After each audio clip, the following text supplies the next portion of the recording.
नमस्कार मु ज्योतिष प्रशांत आपण को मोर यही टारो कार्ड रिडिंग वीडियो को आपण मानक स्वागत करुच्ची। चलतु देखा आज टारो कार्ड रिडिंग वीडियो रे आपण मनकर पार्टनर कौन आपण प्रति करेन्ट फिलिंग्स अच्छी तांको मन आपण प्रति कौन चली मु पूरा डिटेल और विस्तीर्ण भाव में कहबी। आउ जदि मो वीडियो को आप देखुं वीडियो को लाइक करने चैनल सब्सक्राइब करने केबे भी भूलिबे ना मन में जहाँ प्रश्न अच्छी मत आप पचारि पारे मु मोर नंबर देती स्क्रीन में चली आउ डिस्क्रिप्शन बॉक्स रे अच्छी मु कंप्लीट भाव में आपण पार्टनर सहित जहाँ डिस्टर्बांस होती केमिति आपण तांको आपण निजर करी रखिबे केमिति आपण तांको कंट्रोल करी रखिबे आ से समस्यार समाधान बाट कौन मु आपण को संपूर्ण भाव में पर्सनल रीडिंग माध्यम कहबी मु पूरा पूरी आपण को हेल्प करी एतिर तिले मात्र संदेह नहीं। ठीक अच्छी चलते आम आरंभ करवा। आपण पार्टनर आपण को नहीं कौन भावुंट मन में आपण प्रति कौन चली कहीं बार बार किसी ना किसी कथा को नहीं कि सी माने आपण को विरक्त होउचंदी चिड़ुचंदी अभिमान करूचंदी आपण सहित कौन संपर्क काटी दौरान आपण सहित संपर्क काटी देकी आउ का सहित माने जड़ित होगी रोचंदी थर्ड पार्टी एंट्री करी आपण दुई जनक भितर थर्ड पार्टी असल विलियन होगी आपण दुई जन भितर एंट्री करी जोटा कि आपड़ से बहुत चिंतामग्न अच्छा धीरे धीरे आपण पार्टनर सहित आपणकर एबे कौन संपर्क रही ना आउ एबे तांक सहित कंटाक्ट हो पारू नहीं कि आपण चाहिए कंटाक्ट करने करि पारू नांती। जदि भी एमती किसी प्रोब्लेम होउची तांको मन में आपण प्रति कौन चली मन में आपण प्रति कौन लव फिलिंग्स अच्छी कौन लव इमोशन अच्छी आउ मु पूरा वीडियो रे कहबी। जदि भी मो वीडियो आपन को भल लगे मो वीडियो को लाइक करिया पे चैनल सब्सक्राइब करिया पे केबे भूलिबे नहीं आउ आपन सब बेले चेष्टा करिवे कि मते कांटेक्ट करिया पे जदि भी चाहुचंदी आपन पार्टनर को आपन किछ ना जो प्रॉब्लम होची से समस्या समाधान पाई तार अच्छी सब यदि माँ माँ कामाख्या माँ सिंदूर आप नहीं पारे कि ऑयल नहीं पारे कि स्टोन देखते सब मूल्यवान स्टोन सब आपन व्यवहार करें आउ तार सब बाट अच्छी मुझे कहबी तापाई केबे रेडी हूँ ना आउ केबे चिंता करंतु नहीं। ठीक अच्छे आम आरंभ करवा आउ प्रत्येक आम देखा आपण इच्छा अनुजाई आपण पार्टनर को लेकिन यहाँ गोटे टाइमलेस रिडिंग यहाँ के पर्टिकुलर रिडिंग नुहे कि गोटे माने स्पेसिफिक पर्सनल रिडिंग नुहे आउ यहाँ संपूर्ण भाव में मुझे आपन को कहबी गोटे टाइमलेस रिडिंग आपण मे भी प्रযোज्य हो पारे मे भी न हो पारे ये वीडियो रे जहाँ भी मुझे कहबी आपन सहित कनेक्ट हो पारे मे भी न हो पारे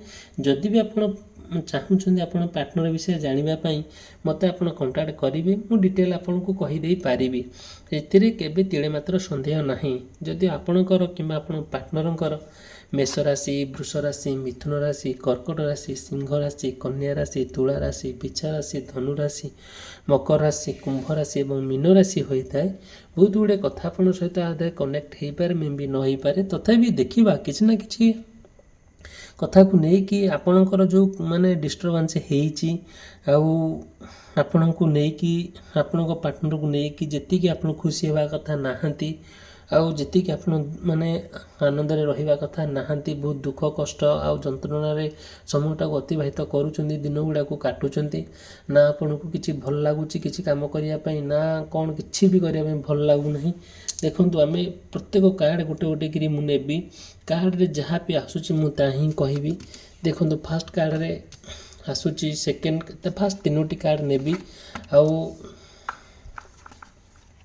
3 नंबर कार्ड भी नेली। देखंतु माने ये कार्ड आमको कौन कौन सब वर्णना करुँची कौन ए कार्ड आमको कहूँ देखो किसी ना कि कथा मुझे आपन को कहूँ जिते बड़े आप पार्टनर को ना किए जड़े कंट्रोल कर रखुची जोटा कि आपन को ना से कथा शुणिले आप भारी खराब लगे भारी विरक्त लगे बहुत मन दुख हम से ना आपण पार्टनर उपर जी आप अधिकार अच्छे से अधिकार आपन किए छड़े नहीं सते जमी आपण को माने खराब लगी बहुत कष्ट लगी आपन से कथा को लेकिन बहुत माने कौन माने खंडा धारे चलला भाई आपन को फिल हो लगुच कि आपण କୌଣସି କଥାକୁ ନେଇକି ଆପଣଙ୍କ ପାର୍ଟନର ନା ଆପଣଙ୍କଠାରୁ ଦୂରେଇ ଯାଇ ଆପଣଙ୍କ ସହିତ ସମ୍ପର୍କ ସମ୍ପୂର୍ଣ୍ଣ କାଟି ଦେଇଛନ୍ତି, ଆପଣଙ୍କ ଠାରୁ ଆଉ ଦୂରେଇ ଯାଇକି ଆଉ ଗୋଟେ ଥାର୍ଡ଼ ପାର୍ଟି ସହିତ କନେକ୍ଟ ହେଇକି ରହୁଛନ୍ତି। କିଛି ନା କିଛି ପ୍ରୋବ୍ଲେମ୍ ହେଇଛି ଯେଉଁଟାକି ଆପଣଙ୍କ ବିଷୟରେ କିଏ ଖରାପ ଇନଫର୍ମେସନ୍ ମେ ବି ଦେଇଛି, କି ଆପଣଙ୍କୁ କିଏ ନା କିଏ ଖରାପ କରିଦେଇଛି, ଯେଉଁଟାକି ଆପଣ ପାର୍ଟନର ସମ୍ପୂର୍ଣ୍ଣ ଭାବରେ ବଦଳି ଯାଇଛନ୍ତି। ସେଥିପାଇଁ ନା ଆପଣ ଏ କଥାକୁ ନେଇକି କିଛି ଡିସାଇଡ଼୍ କରିପାରୁନାହାନ୍ତି ଉପଯୁକ୍ତ ଠିକ୍ କେଉଁଟା ହେବ କେଉଁଟା ଭୁଲ, ଏସବୁ ଜିନିଷ ପ୍ରତି ଆପଣ ବହୁତ ପ୍ରାଧାନ୍ୟ ଦେଉଛନ୍ତି। ସେଥିପାଇଁ ଆପଣ ଚାହୁଁଛନ୍ତି କି କ'ଣ ଆର ବାଟ ହେଇପାରିବ, ସମସ୍ୟାର ସମାଧାନର ବାଟ କ'ଣ ହେଇପାରିବ। ଠିକ୍ ଅଛି, ତା'ର ବାଟ ଅଛି ଆଜ୍ଞା, ମୁଁ କହିବି ଆପଣଙ୍କୁ, ଆରମ୍ଭରୁ କହିଛି, ଏବେ ବି ମଧ୍ୟ କହୁଛି। ଦେଖନ୍ତୁ, ଆପଣଙ୍କ ଭଲ ପାଇବା ପ୍ରତି ଆପଣ ଯେତିକି ବିଶ୍ୱାସ ଅଛି ନା, ଆଉ ସେତିକି ମାନେ ଆପଣ ଭାବିପାରିବେ ନାହିଁ। ଆପଣ ଭଲ ପାଇବା ପ୍ରତି, ଆପଣ ପାର୍ଟନର ପ୍ରତି ଆପଣଙ୍କର ଅହେତୁକ ବିଶ୍ୱାସ, ଅହେତୁକ ସ୍ନେହ, ଶ୍ରଦ୍ଧା, ସମ୍ମାନ ମଧ୍ୟ। ସେଥିପାଇଁ ଆପଣ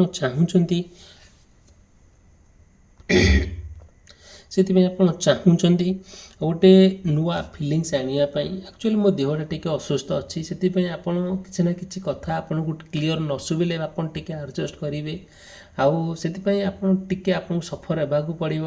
ଆଉ କ'ଣ କରିବା, ଆଉ ଆମେ ତ ସାଧାରଣ ମଣିଷ, ଆମେ ତ ହାଡ଼ ମାଂସ ରକ୍ତଧାରୀ ମଣିଷ। ଆଜିକାଲି କ୍ଲାଇମେଟ୍ ଚେଞ୍ଜ ହେଇଯାଉଛି, ଆଉ ଏଇ ଧରାପୃଷ୍ଠ ଦୁନିଆରେ ଆମମାନେ ସବୁ ଜନ୍ମ ନେଇଛେ, ଆଉ ତେଣୁକରି କ୍ଲାଇମେଟ୍ ଚେଞ୍ଜ ହେଲା ବେଳକୁ ବର୍ଷାରେ ଆମେ ଭେଦିବାକୁ ପଡ଼ୁଛି, ସେଥିପାଇଁ ଦେହ ଅସୁସ୍ଥ ହୋଇଯାଉଛି। ଆଉ ତେଣୁକରି ଠିକ୍ ଅଛି, ଯାହା ହେଉଛି, ଆଉ କିଛି ପ୍ରୋବ୍ଲେମ୍ ନାହିଁ। ଆଉ ଦେଖନ୍ତୁ, ଯେତିକି ଆପଣଙ୍କର ଯେଉଁ ଇଣ୍ଟ୍ୟୁସନ୍ ଅଛି, କି ଆପଣଙ୍କର ଯେତିକି ଆଗ୍ରହ ଅଛି ଆପଣଙ୍କ ପାର୍ଟନରଙ୍କୁ ଭେଟିବା ପାଇଁ, କି ଆପଣଙ୍କ ପାର୍ଟନରଙ୍କୁ ଗୋଟେ ନୂଆ ପ୍ରପୋଜାଲ୍ ଦେବା ପାଇଁ, ସେସବୁ ଜିନିଷ ପ୍ରତି କାହିଁକି ନା କାହିଁକି ମନରେ କିଛି ନା କିଛି ସନ୍ଦେହ ଆସିଯାଉଛି। ସେ ନୂଆ ପ୍ରପୋଜାଲ୍ ଆପଣ ଦେବା ପାଇଁ ଚାହିଁଲେ ବି ତାଙ୍କ ପାଖରେ ପହଞ୍ଚି ପାରୁନାହିଁ। ଆପଣଙ୍କର ଅନ୍ତରର ଇଚ୍ଛା ସବୁକିଛି ଠିକ୍ଠାକ୍ ହେଇଯାଉ, ବଟ୍ ହେଇପାରୁନାହିଁ। ଦିନକୁ ଦିନ ପରିସ୍ଥିତି ଆହୁରି ମାନେ ଖରାପ ହେଇକା ଯାଉଛି। ଆପଣ ଚାହିଁଲେ ବି ତାହା କରିବା ପାଇଁ କିଛି କରିପାରୁନାହାନ୍ତି। ଧୀରେ ଧୀରେ ଆପଣଙ୍କ ପାର୍ଟନରକୁ ନେଇକି ଯେତିକି ଚିନ୍ତା କରୁଛନ୍ତି, ସେ ଚିନ୍ତା କାହିଁକି ନା କାହିଁକି ଆପଣଙ୍କୁ ହେଇପାରୁନାହିଁ। ଧୀରେ ଧୀରେ ସେ କଥାକୁ ନେଇକି ଆପଣ ବହୁତ କଷ୍ଟରେ ମଧ୍ୟ ସମୟଟାକୁ ଅତିବାହିତ କରୁଛନ୍ତି। ଆପଣଙ୍କୁ ଲାଗୁଛି କି ଆପଣ ଗୋଟେ ଜାଗାରେ ବସିକି ତାଙ୍କ କଥା ବହୁତ ନୀରବରେ ଭାବୁଛନ୍ତି, ଆଉ ବହୁତ ଗୁଡ଼ିଏ କଥା ତାଙ୍କର ଆପଣଙ୍କୁ ଗୁଳି ମାରିଲା ଭଳିଆ ଲାଗୁଛି। ବହୁତ କଷ୍ଟ ଫିଲ୍ ହେଉଛି, ଯେମିତିକି ଆପଣଙ୍କ ହୃଦୟରେ କିଏ କାଚ ବୋତଲ ପୁରେଇ ଦେଲା ଭଳିଆ ଆପଣଙ୍କୁ ଲାଗୁଛି। ଧୀରେ ଧୀରେ ଆପଣ ଯେତିକି ତାଙ୍କ କଥା ଭାବିକା ଆପଣ ରହୁଛନ୍ତି, ସେତିକି ମଧ୍ୟ ଆହୁରି କଷ୍ଟ ଲାଗି ଯାଉଛି। ଆପଣ ବହୁତ ଇମୋସନାଲି ଗୋଟେ ଡିପ୍ରେସନ୍ ଲେଭେଲକୁ ପଳାଉଛନ୍ତି। ସେତେବେଳେ ନା ଆପଣ ଡିସାଇଡ଼୍ କରିପାରୁନାହାନ୍ତି କେଉଁଟା ଠିକ୍ କେଉଁଟା ଭୁଲ, କ'ଣ କରିବା ଉଚିତ କେଉଁଟା ନ କରିବା ଉଚିତ ବୋଲି ଆପଣ କିଛି ଭାବିପାରୁନାହାନ୍ତି। ବହୁତ ଗୁଡ଼ିଏ କଥା ନା ଆପଣ ମାଇଣ୍ଡକୁ ଆସିଯାଉଛି, ଆଉ ଧୀରେ ଧୀରେ ଆପଣ ବହୁତ ଗୁଡ଼ିଏ କଥା, ଆଉ ସେଥିପାଇଁ ନା କିଛି ଜଜମେଣ୍ଟ ଆପଣ ନେଇପାରୁନାହାନ୍ତି, ଡିସିସନ୍ ନେଇପାରୁନାହାନ୍ତି, ସବୁବେଳେ ଡିସାପଏଣ୍ଟମେଣ୍ଟ ହେଇଯାଉଛନ୍ତି। କୌଣସି କଥାକୁ ନେଇକି ଆପଣଙ୍କ ପାର୍ଟନର ନା ବିଗିଡ଼ି ଯାଇଛନ୍ତି, ତାଙ୍କ ମନୋଭାବ ସମ୍ପୂର୍ଣ୍ଣ ବଦଳି ଯାଇଛି। ସେଥିପାଇଁ ଆପଣ ସେ କଥା ବୁଝୁଛନ୍ତି, ଜାଣୁଛନ୍ତି, ଆପଣଙ୍କ ନିଜର କିଛି ଲୋକ ଆପଣଙ୍କୁ ତାଙ୍କ ବିଷୟରେ ଇନଫର୍ମେସନ୍ ଦେଉଛନ୍ତି, ହେଲେ ବି ସୁଦ୍ଧା ଆପଣ ଯେତେବେଳେ ଆପଣଙ୍କ କଥାଟା ଆପଣଙ୍କର ମନର କଥା ଆପଣ ପାର୍ଟନର ପାଖରେ ପହଞ୍ଚାଇବାକୁ ଚାହୁଁଛନ୍ତି, ପହଞ୍ଚି ପାରୁନାହିଁ। ସେଥିପାଇଁ ନା ସେ କଥାକୁ ବି ନେଇକି ଆପଣ ବହୁତ ରିଗ୍ରେଟ୍ ଫିଲ୍ କରନ୍ତି ସତ, କିନ୍ତୁ ଆପଣ ଯାହା ବି ଯେତେ କଷ୍ଟ ହେଉନା କାହିଁକି ଆପଣ ଚାହୁଁଛନ୍ତି କେମିତି ଆପଣଙ୍କ ପାର୍ଟନର ଆପଣଙ୍କୁ ଫେରି ଆସନ୍ତୁ। ଯେଉଁ ଥାର୍ଡ଼ ପାର୍ଟି ଥାଉ କି ଯିଏ ଯାହା କହୁ ତାଙ୍କ କଥା ନ ଶୁଣିକି କେମିତି ଆପଣଙ୍କ ଆୟତନ ଭିତରେ ସେ ରୁହନ୍ତୁ, କେମିତି ଗୋଟେ ସାରା ଜୀବନ ଆପଣଙ୍କ ସୁଖ ଶାନ୍ତିରେ କଟିଯାଉ, ଆପଣ ଏ କଥା ଚିନ୍ତା ମଧ୍ୟ କରୁଛନ୍ତି। ଧୀରେ ଧୀରେ ଆପଣଙ୍କର ଯେଉଁ ମ୍ୟାନିଫେଷ୍ଟେସନ୍ ଅଛି, ଯେଉଁ ଲକ୍ଷ୍ୟ ଅଛି, କି ଯେଉଁ ଆଗ୍ରହ ଅଛି, କି ଯେଉଁ ଆଶା ଅଛି, ଯେଉଁ ଆକାଂକ୍ଷା ଅଛି, କେବେ ବିଫଳତା ଆଡ଼କୁ ନ ଯାଉ। ଆପଣଙ୍କର ଆଶା ଓ ଆକାଂକ୍ଷା ଏଇଆ ହିଁ ଆଶା। ଆପଣ ଭାବୁଛନ୍ତି ଯେତେ ଯାହା ହେଉନା କାହିଁକି ଗୋଟେ ଆପଣ ପାର୍ଟନରକୁ ନେଇକି ଗୋଟେ ନୂଆ କ୍ୟାରିୟର ଆରମ୍ଭ କରିବା, ଗୋଟେ ଭଲ ଜୀବନଯାପନ ଅତିବାହିତ କରିବା ଆପଣ ବହୁତ ଚିନ୍ତା ମଧ୍ୟ କରନ୍ତି, ହେଲେ ବି ସୁଦ୍ଧା ଆପଣ ଯେଉଁ ଯେତିକି ତାଙ୍କୁ ମାନେ ଗୁପ୍ତ କଥା ସିକ୍ରେଟ୍ କଥା କହନ୍ତି, ଯେତିକି ସେ ଶୁଣନ୍ତି ଆଗ୍ରହରେ ସହକାରେ, ଆଉ ନା କିଏ ଶୁଣୁଛି ନା ଆପଣଙ୍କ କଥା ତାଙ୍କ ପାଖରେ ପହଞ୍ଚି ପାରୁଛି। ଆପଣଙ୍କର ଯାହା ଇମୋସନ୍ ଅଛି, ଯାହା ଭଲ ପାଇବା ଅଛି, ଆପଣ ଚାହିଁଲେ ଯେତେ କଷ୍ଟଟାକୁ ଆପଣ ଚାହିଁଲେ ବି ତାଙ୍କ ପାଖରେ ସେୟାର କରିବା ପାଇଁ କରିପାରୁନାହାନ୍ତି। ଆପଣଙ୍କର ସବୁ କଥା ସେ ବୁଝନ୍ତି, ଜାଣନ୍ତି, ଆପଣଙ୍କୁ ବହୁତ ଭଲ ପାଆନ୍ତି। ଆଉ ଧୀରେ ଧୀରେ ନା ଆପଣଙ୍କୁ ସେ କେବେ ମାନେ ଛାଡ଼ିବାକୁ ଚାହୁଁନଥିଲେ କି ତାଙ୍କ ମନରେ ସେମିତି କିଛି ଆସିନଥିଲା। ଏମିତି କିଛି ସମୟ ଆସିଲା, ଏମିତି କିଛି ପରିସ୍ଥିତି ଆସିଲା, ବାଧ୍ୟ ହେଲେ ଆପଣ ପାର୍ଟନର ଆପଣ ଦୂରେଇ ଯିବା ପାଇଁ। କାହିଁକି ଆକ୍ଚୁଆଲି ଆର ରହସ୍ୟ କିଏ, ଆର ମୁଖ୍ୟ ଖଳନାୟକ କିଏ ବୋଲି ଆପଣ ହୁଣ୍ଡି ବୁଲୁଛନ୍ତି, ଖୋଜି ବୁଲୁଛନ୍ତି। ଧୀରେ ଧୀରେ ଆପଣ ଏଇ କଥାକୁ ନେଇକି ବହୁତ ଷ୍ଟ୍ରଗଲ୍ କରୁଛନ୍ତି, ଆଉ ବିଭିନ୍ନ ପ୍ରକାର କଥା ଆପଣ ମାଇଣ୍ଡରେ ଆସିକି ପହଞ୍ଚି ଯାଉଛି। ଆପଣ ଦିଗହରା ହେଇଯାଉଛନ୍ତି, ଗୋଟେ ମାନେ କ'ଣ ଗୋଟେ ଡିସାଇଡ଼୍ କରିପାରୁନାହାନ୍ତି, କୌଣସି ଡିସିସନ୍ ବି ନେଇପାରୁନାହାନ୍ତି। କ'ଣ କରିବା ଦ୍ୱାରା ଏହାର ସମସ୍ୟାର ସମାଧାନ ହେଇପାରିବ। ଧୀରେ ଧୀରେ ଆପଣ କିଛି ନା କିଛି ମାନେ କୌଣସି ନା କୌଣସି କଥାକୁ ନେଇକି ପୁରା କ୍ଲାରିଫାଇ ହେଇପାରୁନାହାନ୍ତି ଆପଣ ପାର୍ଟନରଙ୍କର।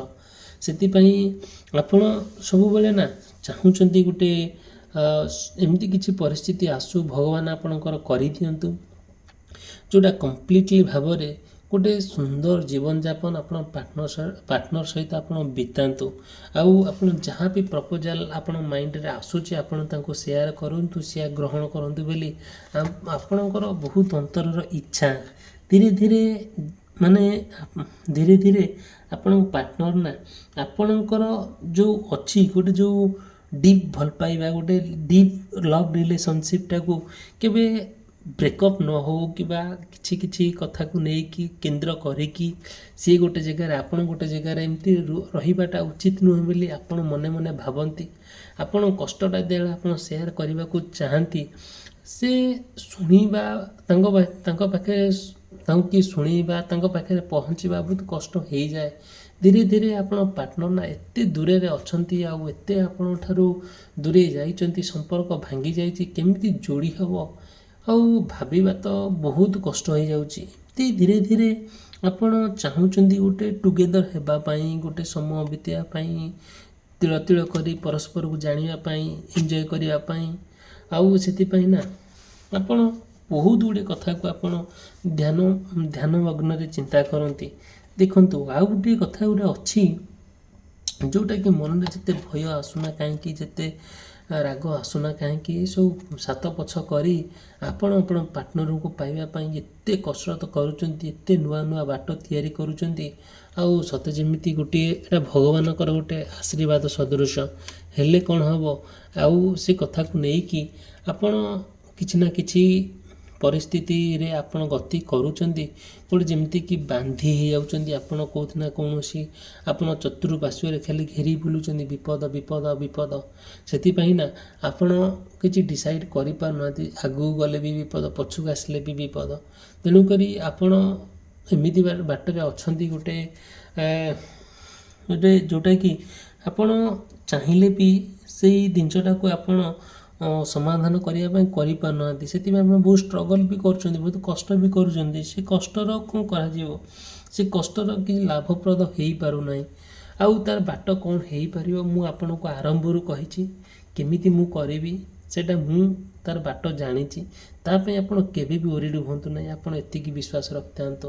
ଠିକ୍ ଅଛି, ଯାହା ହେଇଯାଇଛି, କିନ୍ତୁ ଏବେ କ'ଣ ହେଇପାରିବ, ଆପଣ ଯେତିକି ଆପଣ ପାର୍ଟନର ପ୍ରତି ଗୋଟେ ଷ୍ଟେପ୍ ଫରୱାର୍ଡ଼, ଯେତିକି ଫେଥଫୁଲ୍ ହେବା କଥା, ଯେତିକି ଲୋୟାଲ୍ ହେବା କଥା, ଯେତିକି ତାଙ୍କୁ ଅପେକ୍ଷା କରିଛନ୍ତି, ଯେତିକି ତାଙ୍କୁ ଭଲ ପାଆନ୍ତି ନା, ତାଙ୍କୁ ଏମିତି କେହି ବି ଦୁନିଆରେ ମିଳିବ ନାହିଁ। ଏଇଟା ମୁଁ ଆପଣଙ୍କୁ ପ୍ରତିଶ୍ରୁତି ଦେଉଛି।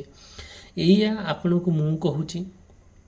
ଆପଣଙ୍କୁ ଯେତିକି ବି ମୁଁ ରାଶି କହିଲି, ଯେତିକି ବି ମୁଁ ଆଷ୍ଟ୍ରୋଲୋଜି ଜ୍ଞାନ ମୋ ପାଖରେ ଅଛି, ମୁଁ ତା କାର୍ଡ଼ରେ ଯାହା ବାହାରୁଛି ତାହା ହିଁ ମୁଁ କହୁଛି। କିଛି ମନଗଢ଼ା କାହାଣୀ ନୁହେଁ ଆଜ୍ଞା।